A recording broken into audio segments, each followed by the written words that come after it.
Mientras leíamos esta última parte de Levítico, se me vino a la mente qué predicarían algunos pastores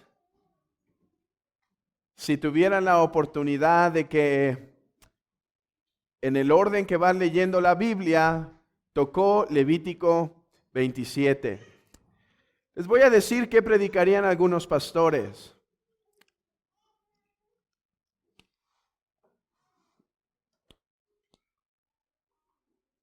Predicarían la necesidad del diezmo y lo malo que no es cumplir sus promesas a Dios. Ahora imagínense si les tocara a ese pastor predicar este texto y aparte en este fin del año, ¿no? Sería mucho mejor para ese pastor, ya que les recordaría a todos sus votos y sus promesas a Dios. Pero realmente no es lo que creo que este texto quiere enseñarnos. Como ustedes saben, nosotros creemos que en el nuevo pacto el diezmo no es más vigente. La iglesia se sostiene por las ofrendas voluntarias de los santos. Santos que no hay que estar detrás de ellos con una lanza, con pedradas desde el púlpito para que ofrenden.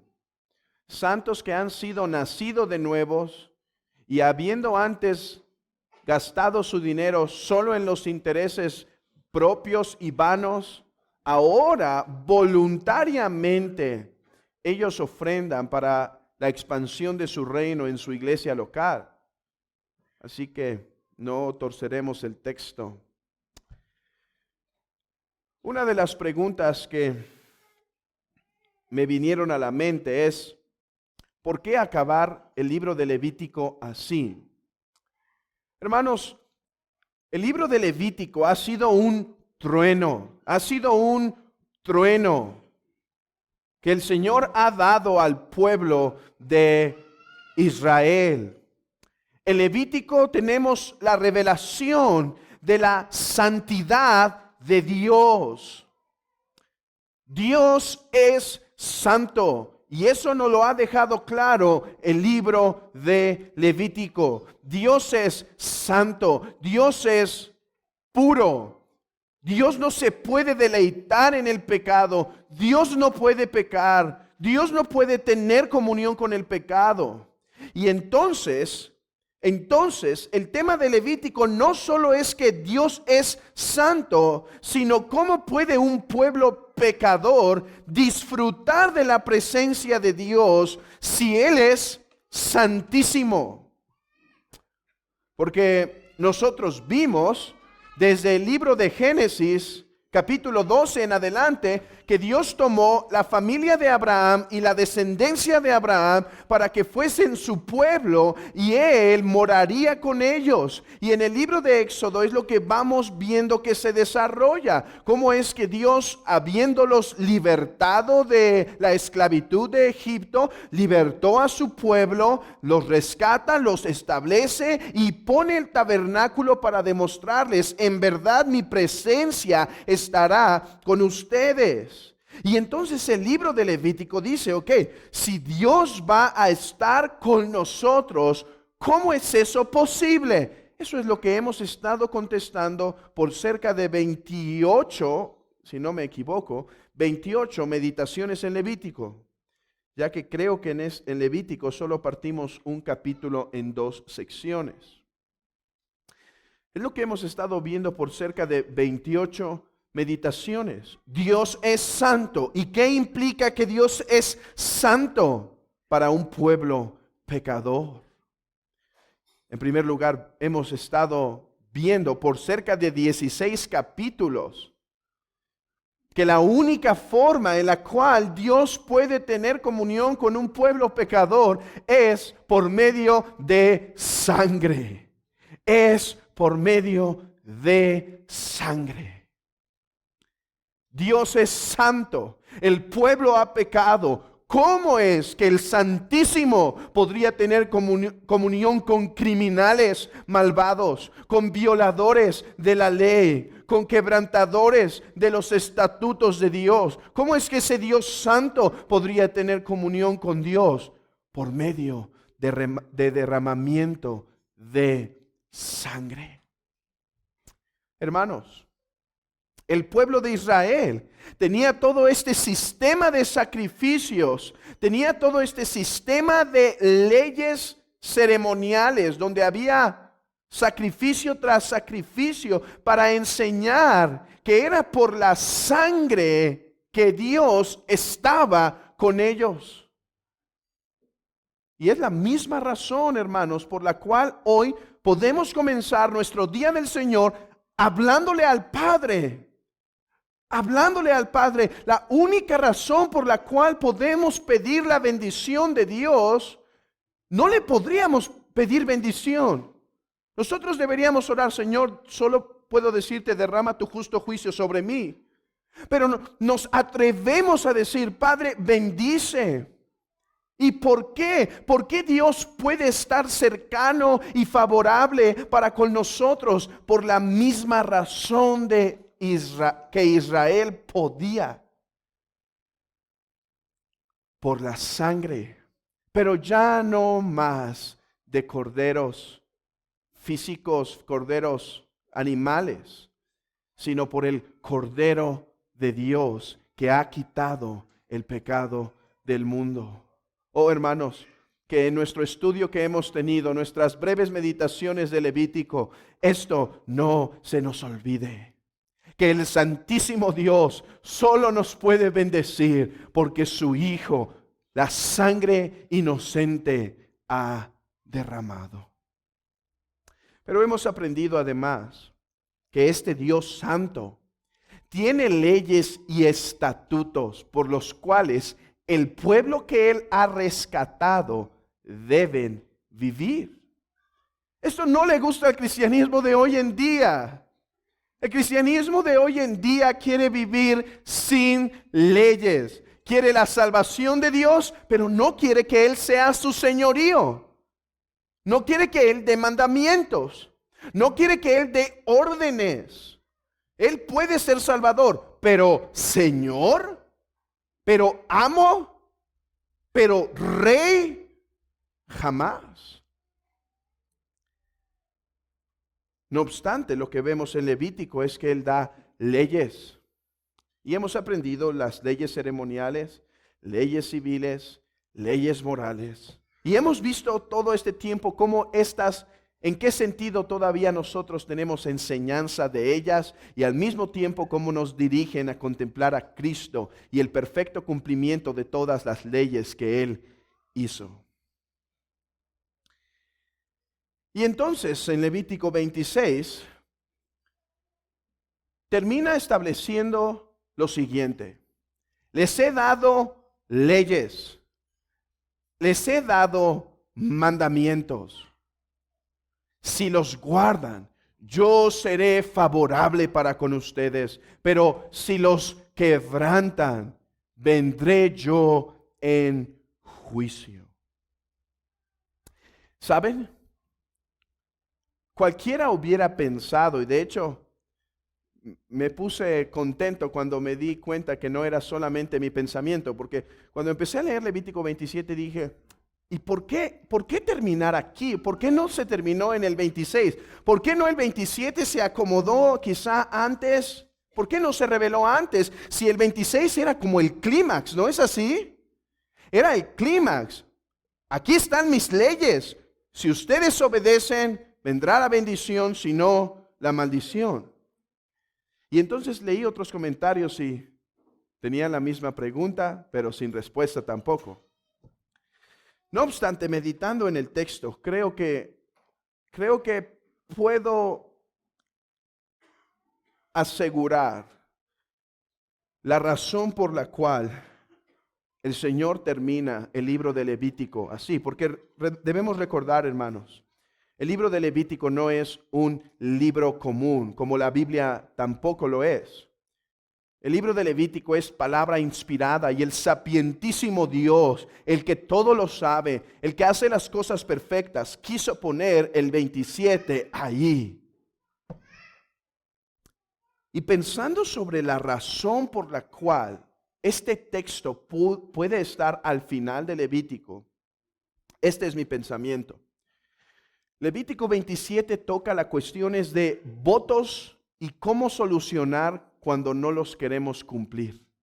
¿No es verdad? Eso es lo que trata. Votos. Porque Dios no requería que los hombres hicieran votos, ¿sí? Dios no ordena a los hombres, hagan votos, pero es parte del corazón del hombre cuando se encuentra en un problema o cuando percibe la bendición de Dios, hacer votos a Dios. Hasta los hombres más ateos en tiempos de necesidad claman en su corazón que si los libera de tal circunstancia, ahora sí irán a la iglesia.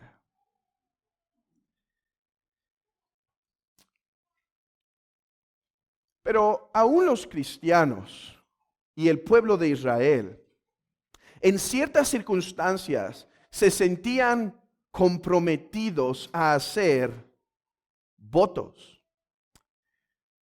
Por ejemplo, cuando había una gratitud en el corazón de los hombres, ellos decían, yo me comprometo a Dios con esto. Yo me voy a entregar al servicio. Yo voy a poner esta casa. Yo voy a dar este animal para el sacrificio. ¿Lo ves? Está pequeño, pero va a crecer y yo lo voy a dar. Es mi voto. Yo lo voy a cumplir. De hecho, por eso es que dice que si lo intenta cambiar, o sea, si después vio que está muy buena esta cría, muy grande, dice, mejor voy a decir que era ok, vas a dar ahora a los dos por haber intentado dar a Dios lo que no era perfecto. Este es el tema que tenemos aquí. ¿Por qué creo que termina así? Bueno, yo creo que los votos se dan en muchas razones por causa de la gratitud en el corazón de los hombres. Y hermanos, qué perfecta forma de acabar el libro de Levítico. Reconociendo que algunos en Israel, por comprender las grandes bendiciones que habían experimentado, entonces ellos querrían consagrarse a Dios, querrían dar más a Dios, querrían entregarse más al Señor. Eso es lo que se está experimentando aquí. El pueblo está gozando la bendición grande y abundante de Dios, que los pecadores pueden vivir delante de un santo Dios por el perdón de pecados. Recordemos, el pueblo de Israel no fue perdonado por obedecer la ley y guardarla. Nadie. Fue un perdón gratuito donde Dios lo dio al pecador. Buena forma de acabar Levítico, demostrando que habría gratitud en el corazón de los hombres. Oh, hermosa forma, pero al mismo tiempo se nos presenta la cruda realidad del corazón de los hombres. Hermanos, el capítulo 27 reconoce que habría gratitud por las bendiciones de Dios, pero el mismo capítulo reconoce que los de Israel, que los judíos se olvidarían de las bendiciones de Dios y darían marcha atrás. Y ya no querrían obedecer sus votos ante Dios. Y tú dirás, bueno, pero nosotros no hacemos votos. ¿Qué aplicación tiene esto para nosotros? Bueno, en primer lugar, creo que haces más votos de lo que tú te das cuenta. creo que haces más votos de lo que tú te das cuenta. Muchos aquí los he escuchado decir, y estoy de acuerdo y comparto ese sentir, de que yo cuando iba a nacer mi hijo, dije, Señor, te lo consagro. Eso es un voto. De hecho, es el mismo voto de Ana en el primer libro de Samuel. Es el mismo voto de Ana, Señor, te lo consagro. Muchos aquí, los que están aquí, pertenecen a la membresía de la iglesia y han sido bautizados. El bautismo fueron votos públicos, votos de decir, ya no viviré para mí, viviré para mi Salvador. Ya no soy mío, soy de Él. Estoy esclavizado, Él es mi amo, Él es mi Señor. Al pertenecer a la iglesia y volverse miembros, hay votos, no ante un pastor. Hay votos ante la Santa Iglesia de Cristo de decir, yo guardaré, me esforzaré en representar esta iglesia en santidad. Si afuera preguntan, ¿y cuál es tu iglesia? Intentaré que mi caminar sea santo. Yo me entregaré a mi iglesia local, yo asistiré a mi iglesia local, yo serviré mi iglesia local, yo serviré con mis dones mi iglesia local, yo seguiré en la santidad en la iglesia local, yo oraré con mi iglesia local. Aquellos que son miembros, esos son votos. Y si no hiciste esos votos y estás en la membresía, pues no sé cómo entraste. Porque en última instancia esos son votos cristianos. O sea, eso es lo normal de la vida. Así que Levítico 27 al cristiano, en primer lugar, nos hace recordarnos, tenemos muchas razones como el pueblo de Israel y más para vivir santos y consagrados a Dios. Ellos experimentaron las bendiciones del antiguo pacto y debían vivir agradecidos, pero nosotros hemos experimentado las bendiciones del nuevo pacto. Si ellos debían vivir agradecidos, nosotros rendidos a sus pies, amado hermano. ¿Cómo está tu gratitud para con el Salvador? ¿Cómo está tu gratitud para con el Trino Dios?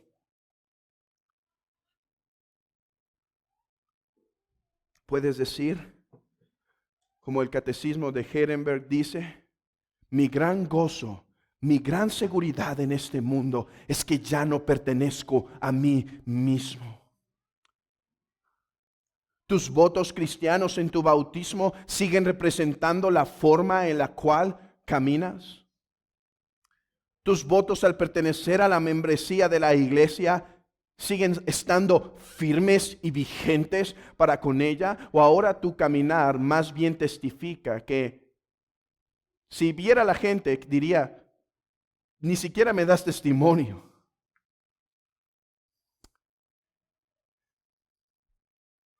¿Y qué tal esas otras cosas que has prometido al Señor?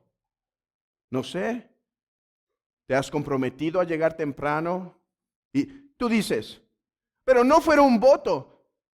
Buenas noticias y malas noticias. El Señor dice que cada una de nuestras palabras es como un voto. Porque nuestro sí debe ser sí y nuestro no debe ser no. ¿Te has comprometido a asistir a la reunión de oración en tu corazón y ahora lo has abandonado? ¿Te has comprometido a servir a tus hermanos y ahora se te ha olvidado? ¿Te has comprometido a salir y predicar y proclamar en las calles el glorioso evangelio de Cristo y se ha olvidado? A ser fiel en la proclamación del evangelio en tu propio hogar. Tener diario las escrituras expuestas en tu casa con una devoción familiar y se te ha olvidado. ¿Y qué tal aquellos hermanos que oraron porque sus hijos pudiesen ser entregados plenamente al Señor y oraron porque sus hijos puedan servir? Está bien, pero ahora tu vida está caminando para que tu hijo pueda en algún momento ser consagrado, como Ana lo hizo. Es fácil dar votos con nuestra boca, pero Ana a los 3 años lo tuvo que separar de sí. Ayer hablábamos un poco en el evangelismo, platicábamos unos hermanos y uno lee las biografías de Robert Murray McCheyne, David Brainerd, Jonathan Edwards, George Whitefield, entre otros. Y uno dice, Señor, dame eso. El problema es que no queremos pagar el costo que ellos pagaron para tener eso. Oh, hermanos, ¿no es este un buen tiempo para examinar cómo está nuestra devoción y consagración a Dios? La verdad es que tenemos que confesar que muchas veces vivimos más como ingratos que como aquellos que están agradecidos para un Padre bueno. Hermanos, Moisés, cuando recibió este pacto, dijo, a nosotros no nos tocará recibir todas las bendiciones que se hablan aquí, pero en el nuevo pacto las recibirán. Hermanos, esos somos nosotros. Ahora hay la gracia en el Espíritu para vivir de esta forma. ¿No deberíamos tomar más de su gracia? ¿No deberíamos tomar más de su favor para vivir como es conveniente a nuestro Dios? Hoy, si tú después de escuchar eso, tapas tus oídos espiritualmente hablando, y estás en tu asiento y no quieres escuchar lo que estoy diciendo porque sabes que el Espíritu está hablando en tu corazón y lo quieres evitar y te estás justificando en tu mente y dices, no haré nada. Oh, cuánto lamento tu condición espiritual, porque puede que estés tan engañado que escuchando esto decidas no hacer nada. Oh, mis amados hermanos, aquellos que están en Cristo y el Espíritu cuando se proclama su palabra empieza a incomodar, no lo dejes en un simple incomodar. Determina y toma decisiones radicales para que esto pueda ser una realidad en tu vida. En verdad que fue la providencia de Dios que estamos hablando de esto justo a unos días de que termine el año. No lo planea así. Es el Señor que dirige todas las cosas de forma perfecta.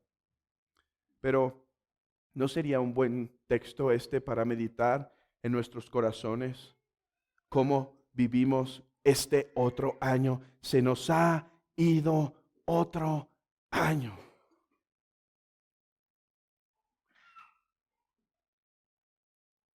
Deberíamos arrepentirnos, pero al mismo tiempo determinar vivir consagradamente al Señor.